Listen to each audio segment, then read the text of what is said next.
Hello दोस्तों। कहानियों की दुनिया में आप सभी का स्वागत है। आज हम सुनेंगे मुंशी प्रेमचंद जी द्वारा लिखित कहानी दारोगा जी। दोस्तों, मुंशी प्रेमचंद जी की कहानी दारोगा जी पुलिस व्यवस्था और रिश्वतखोरी की सच्चाई को उजागर करती है। दारोगा जी, जो एक पुलिस अधिकारी हैं, अपने जीवन के उतार चढ़ाव और समाज में नैतिकता के पतन की जटिलताओं को अनुभव करते हैं। इस कहानी में प्रेमचंद जी ने इंसानी कमजोरियों और सामाजिक विसंगतियों को बहुत ही सहजता से प्रस्तुत किया है। तो आइए सुनते इस कहानी को। कल शाम को एक जरूरत से तांगे पर बैठा हुआ जा रहा था कि रास्ते में एक और महाशय तांगे पर आ बैठे। तांगे वाला उन्हें बैठाना तो न चाहता था, पर इनकार भी न कर सकता था। पुलिस के आदमी से झगड़ा कौन मोल ले। यह साहब किसी थाने के दरोगा थे। एक मुकदमे की पैरवी करने सदर आए थे। मेरी आदत है कि पुलिस वालों से बहुत कम बोलता हूँ। सच पूछिए तो मुझे उनकी सूरत से नफरत है। उनके हाथों प्रजा को कितने कष्ट उठाने पड़ते हैं, इसका अनुभव इस जीवन में कई बार कर चुका हूँ। मैं जरा एक तरफ खिसक गया और मुंह फेर कर दूसरी ओर देखने लगा कि दरोगा जी बोले, जनाब, यह आम शिकायत है कि पुलिस वाले बहुत रिश्वत लेते हैं, लेकिन यह कोई नहीं जानता कि पुलिस वाले रिश्वत लेने के लिए कितने मजबूर किए जाते हैं।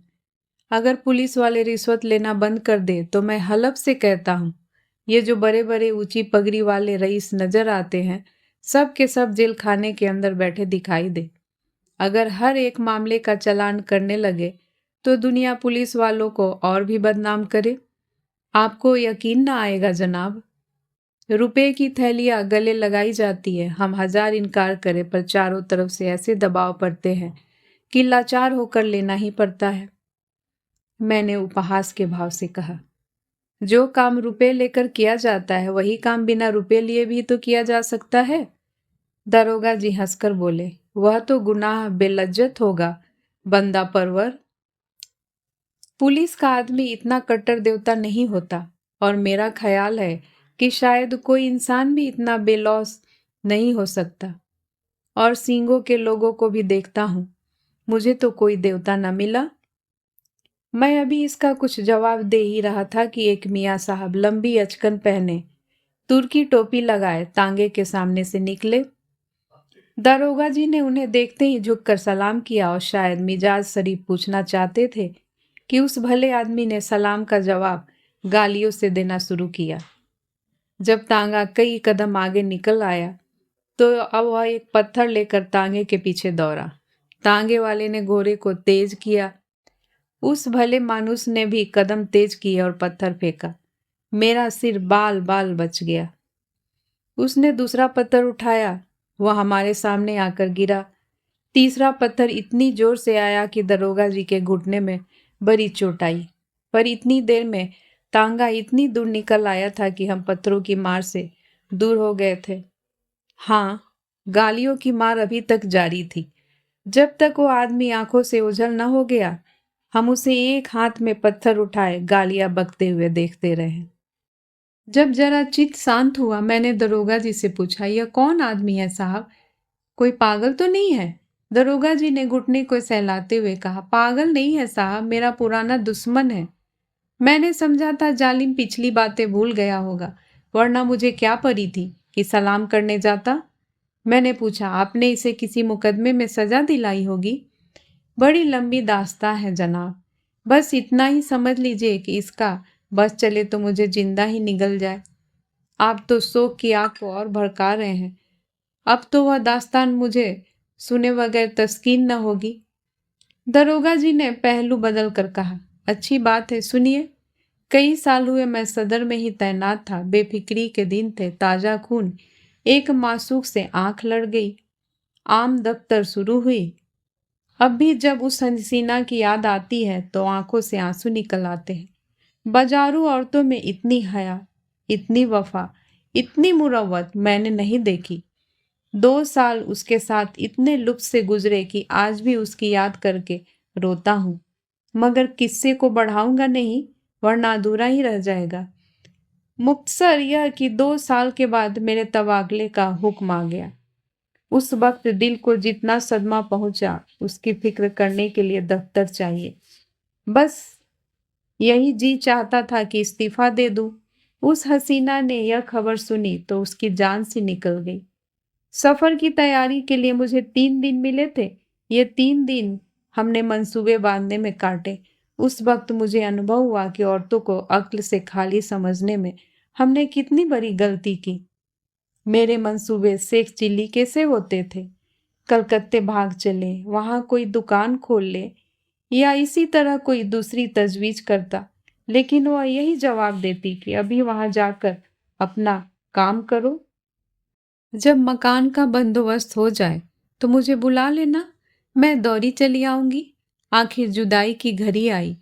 मुझे मालूम होता था कि अब जान न बचेगी। गाड़ी का वक्त निकला जाता था और मैं उसके पास से उठने का नाम न लेता था, मगर मैं फिर किस्से को तूल देने लगा।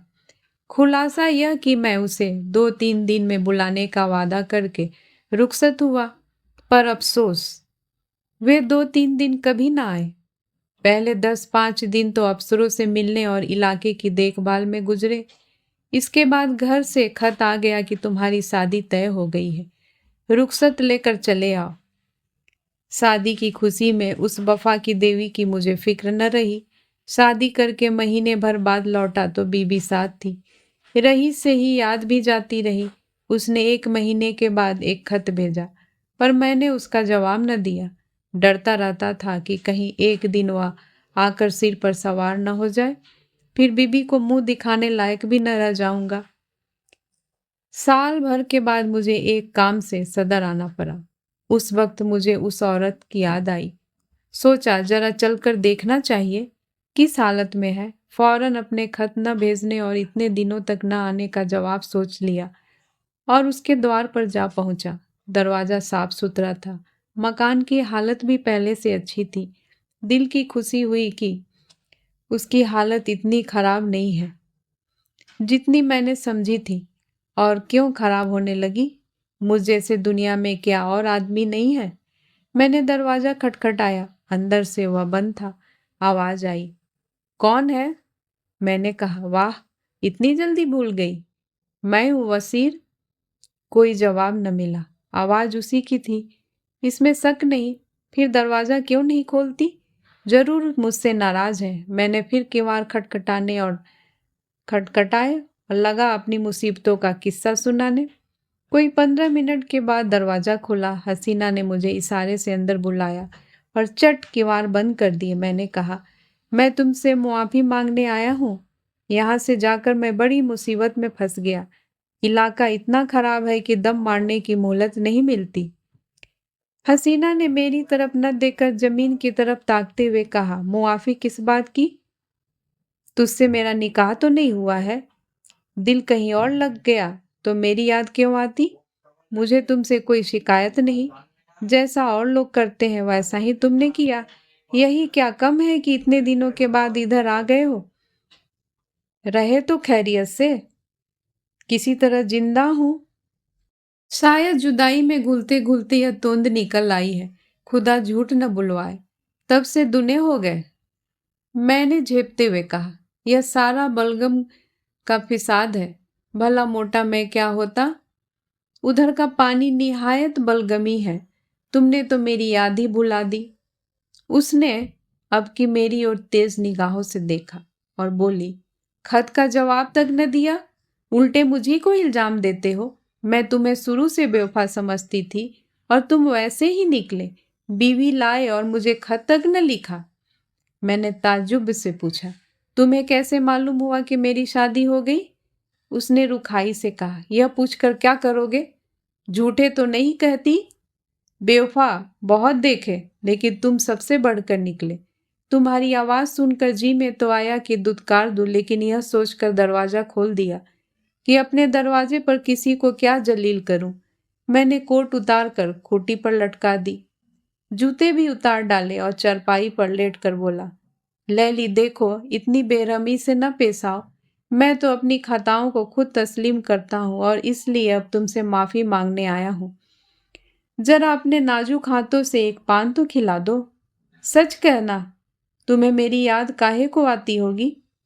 कोई और यार मिल गया होगा। लैली पानदान खोलकर पान बनाने लगी कि एकाएक किसी ने किवाड़ खटखटाए। मैंने घबरा कर पूछा, यह कौन शैतान आ पहुंचा?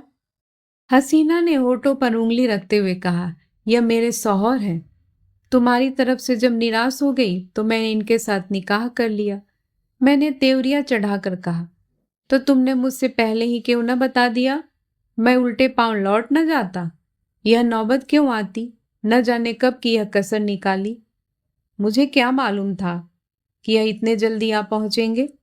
रोज दोपहर रात गए आते थे, फिर तुम इतनी दूर से आए थे। तुम्हारी कुछ खातिर भी तो करनी थी। ये अच्छी खातिर की। बताओ, अब मैं जाऊं कहाँ? मेरी समझ में खुद कुछ नहीं आ रहा है। या अल्लाह, किस हजाम में फंसी। इतने में उन साहब ने दरवाजा खटखटाया। ऐसा मालूम होता था कि किवाड़ तोड़ डालेंगे। हसीना के चेहरे पर एक रंग आता था, एक रंग जाता था। बेचारी खड़ी कांप रही थी। बस जबान से यही निकलता था, या अल्लाह रहम कर। बाहर से आवाज आई, अरे तुम क्या सरेआम से सो गई? अभी तो 8 भी नहीं बजे।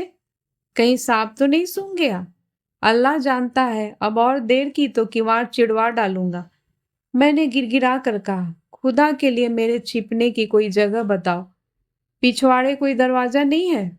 ना, संडास तो होगा। सबसे पहले वह वहीं जाएंगे। अच्छा, वह सामने कोठरी कैसी है? हाँ है तो, लेकिन कहीं कोठरी खोलकर देखा तो? क्या बहुत डबल आदमी है? तुम जैसे दो को बगल में दबा ले। तो खोल दो कोठरी। वह ज्यों ही अंदर आएंगे, मैं दरवाजा खोलकर निकल भागूंगा। हसीना ने कोठरी खोल दी। मैं अंदर जा घुसा। दरवाजा फिर बंद हो गया। मुझे कोठरी में बंद करके हसीना ने जाकर सदर दरवाजा खोला और बोली, क्यों किवाड़ तोड़े डालते थे? आ तो रही थी। मैंने कोठरी के किवाड़ों के दरवाजों से देखा। आदमी क्या, पूरा देव था। अंदर आते ही बोला, तुम सरे शाम से सो गई थी? हाँ, जरा आंख लग गई थी। मुझे तो ऐसा मालूम हो रहा था कि तुम किसी से बात कर रही हो। वहम की दवा तो लुकमान के पास भी नहीं। मैंने साफ सुना, कोई न कोई था जरूर। तुमने उसे कहीं छिपा रखा है। इन्हीं बातों पर तुमसे मेरा जी जलता है। सारा घर तो पड़ा है, देख क्यों नहीं लेते? देखूंगा तो मैं जरूर ही, लेकिन तुमसे सीधे सीधे पूछता हूँ, बतला दो कौन था? हसीना ने कुंजियों का गुच्छा फेंकते हुए कहा, और कोई था भी तो घर ही में होगा ना। लो, सब जगह देखाओ। सुई तो है नहीं कि मैंने कहीं छिपा दिया हो।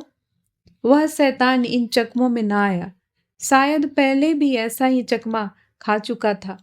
कुंजियों का गुच्छा उठाकर सबसे पहले मेरी कोठरी के द्वार पर आया और उसके ताले को खोलने की कोशिश करने लगा। गुच्छे में उस ताले की कुंजी न थी। बोला, इस कोठरी की कुंजी कहाँ है?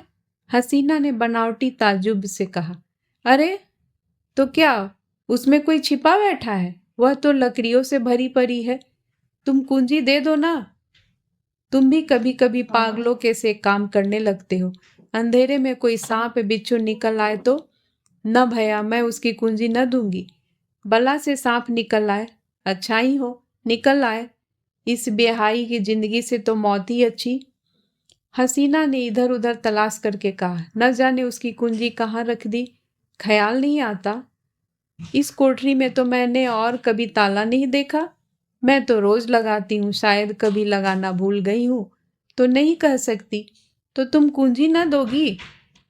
कहती तो हूँ, इस वक्त नहीं मिल रही है। कह देता हूँ, कच्चा ही खा जाऊंगा। अब तक तो मैं किसी तरह जब्त किए खड़ा रहा। बार बार अपने ऊपर गुस्सा आ रहा था कि यहाँ क्यों आया। न जाने यह शैतान कैसे पेश आए, कहीं तैस में आकर मार ही न डाले। मेरे हाथों में तो कोई छुरी भी नहीं। या खुदा, अब तू ही मालिक है। दम रोके हुए खड़ा था कि एक पल का भी मौका मिले तो निकल भागूं। लेकिन जब उस मर्दून ने किवारों को जोर से धमधमाना शुरू किया, तब तो रूह ही फना हो गई। इधर उधर निगाह डाली कि किसी कोने में छिपने की जगह है या नहीं। किवाड़ के दराजों से कुछ रोशनी आ रही थी। ऊपर जो निगाह उठाई तो एक मचान सा दिखाई दिया। डूबते को तिनका का सहारा मिल गया। उचक कर चाहता था कि ऊपर चढ़ जाऊं कि मचान पर एक आदमी को बैठे देखकर उस हालत में मेरे मुंह से चीख निकल गई। यह हजरत अचकन पहने, घड़ी लगाए, एक खूबसूरत साफा बांधे उकरू बैठे हुए थे। अब मुझे मालूम हुआ कि मेरे लिए दरवाजा खोलने में हसीना ने इतनी देर क्यों की थी। अभी इनको देख ही रहा था कि दरवाजे पर मुसल की चोटें पड़ने लगी। मामूली किवाड़ तो थे ही, 3-4 चोटों में दोनों किवाड़े नीचे आ गिरे और वह मरदूद लालटेन लिए कमरे में घुसा। उस वक्त मेरी क्या हालत थी इसका अंदाजा आप खुद कर सकते हैं। उसने मुझे देखते ही लालटेन रख दी और मेरी गर्दन पकड़ कर बोला, अच्छा आप यहाँ तशरीफ रखते हैं, आइए आपकी कुछ खातिर करूं। ऐसे मेहमान रोज कहाँ मिलते हैं। यह कहते हुए उसने मेरा एक हाथ पकड़कर इतने जोर से बाहर की तरफ ढकेला कि मैं आंगन में औंधा आ गिरा। उस शैतान की आंखों से अंगारे निकल रहे थे। मालूम होता था उसके होठ मेरा खून चूसने के लिए बढ़े जा रहे हैं।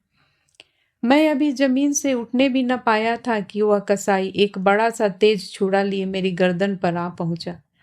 मगर जनाब, हूँ पुलिस का आदमी। उस वक्त मुझे एक चाल सूझ गई। उसने मेरी जान बचा ली, वरना आज आपके साथ तांगे पर न बैठा होता।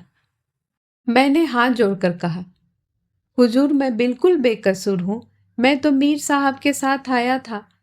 उसने गरज कर पूछा, कौन मीर साहब? मैंने जी करा करके कहा, वही जो मचान पर बैठे हुए हैं।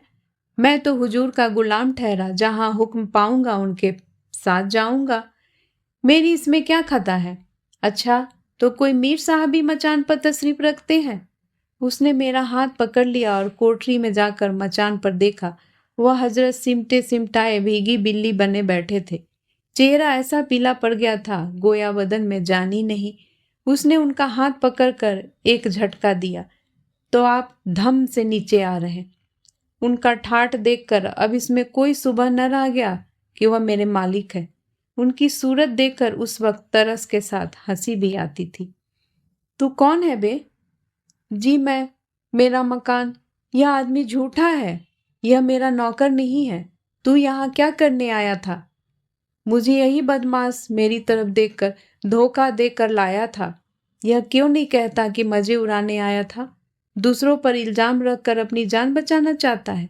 सुअर, ले तू भी क्या समझेगा कि किससे पाला पड़ा था। यह कहकर उसने उसी तेज छुरे से उन साहब की नाक काट दी। मैं मौका पाकर बेतहासा भागा, लेकिन हाय हाय की आवाज मेरे कानों में आ रही थी। इसके बाद उन दोनों में कैसी छनी हसीना के सिर पर क्या आफत आई, इसकी मुझे कुछ खबर नहीं। मैं तब से 20 बार सदर आ चुका हूं, पर उधर भूल कर भी नहीं गया। यह पत्थर फेंकने वाला हजरत वही है जिनकी नाक कटी थी। आज न जाने कहां से दिखाई पड़ गए और मेरी सामत आ गई कि उन्हें सलाम कर बैठा। आपने उनकी नाक की तरफ शायद ख्याल नहीं किया। मुझे अब ख्याल आया कि उस आदमी की नाक कुछ चिपटी थी। बोला, हाँ नाक कुछ चिपटी तो थी, मगर आपने उस गरीब को बुरा चरका दिया। और करता ही क्या, जरूर दबा लेते, मगर चोर का दिल आधा होता है। उस वक्त अपनी अपनी परी थी कि मुकाबला करने की सुस्ती। कहीं उस रमझल्ले में धर लिया जाता तो आबरू अलग जाती और नौकरी से अलग हाथ धोना पड़ता। मगर अब इस आदमी से होशियार रहना पड़ेगा। इतने में चौक आ गया और हम दोनों ने अपनी अपनी राह ली। दोस्तों, इस कहानी को सुनने के लिए आपका बहुत बहुत धन्यवाद। दोस्तों, अगर आपको ये कहानी अच्छी लगी हो तो प्लीज़ मेरे चैनल को लाइक एंड सब्सक्राइब करना मत भूलिएगा और कमेंट्स भी ज़रूर करिएगा। मैं फिर हाजिर होंगी एक नई कहानी के साथ। तब तक के लिए नमस्कार।